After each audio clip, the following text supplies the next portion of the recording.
تو آپ نے دیکھیں اور رزلٹ آپ کے سامنے ہے کہ ایک لیڈر جب ویژن بناتا ہے اور اس پہ محنت کرتا ہے, ٹیم کو تیار کرتا ہے, تو ضروری نہیں ہے کہ ایک دن میں اس کو رزلٹ مل جائے, سال میں مل جائے, سالوں لگ جاتے ہیں. بالکل صحیح بات ہے, اور رزلٹ آپ کے سامنے ہے. ہاں, اور پھر ڈیفینیٹلی اس میں اللہ پہ یقین بھی ہونا ضروری ہے. بے شک.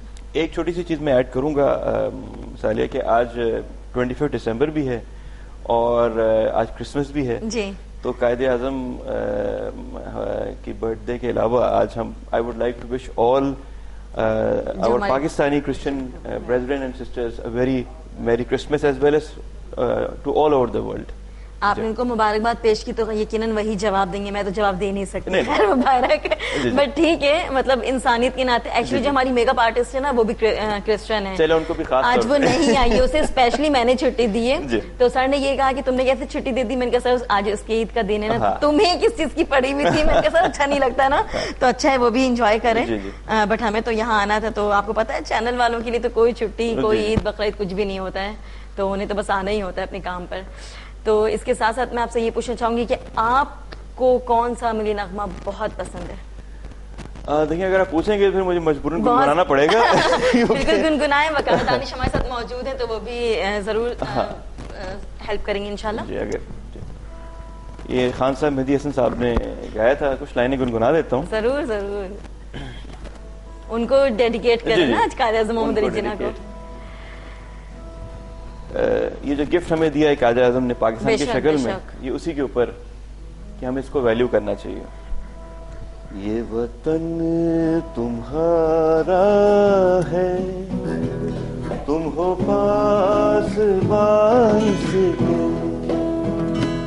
یہ چمن تمہارا ہے, تم ہو نغمہ خاص کے, یہ وطن تمہارا ہے, تم ہو پاس باعث کے, یہ زمین مقدس ہے, ماں کے پیار کی صورت, اس زمین میں تم سب ہو, بردبار کی صورت, یہ فضا تمہاری ہے, بحر پر تمہارے ہیں, کہکشاں یہ جانے, رہ گزر تمہارے ہیں, یہ وطن تمہارا ہے, تم ہو پاس باعث کے, یہ چمن تمہارا ہے, تم ہو نغمہ خاص کے. Thank you. مزہ آ گیا. کیسا لگا آپ کو؟ دل میں ایک وہ کہتے ہیں نا گدگدی ٹائپ, مطلب قائد اعظم محمد علی جناح کی آج برتھ ڈے ہے, کیونکہ جب ہماری ہوتی ہے تو کتنا ہم خوش ہوتا ہے نا, ایک دو دن پہلے سے ہی. کیا مطلب میری 14 مئی کو ہوتی ہے نا, تو جب مئی کا منتھ اسٹارٹ بھی نہیں ہوتا ہے میرے دل میں بس گدگدی اسٹارٹ ہو جاتی ہے. میں کہتی ہوں کہ ہاں اب میری برتھ ڈے قریب ہے, سیلیبریٹ کریں گے, یہ کریں گے, وہ کریں گے, یہ وہ, مطلب ساری چیزیں ہوتی ہیں, بہت ہی اچھا لگتا ہے.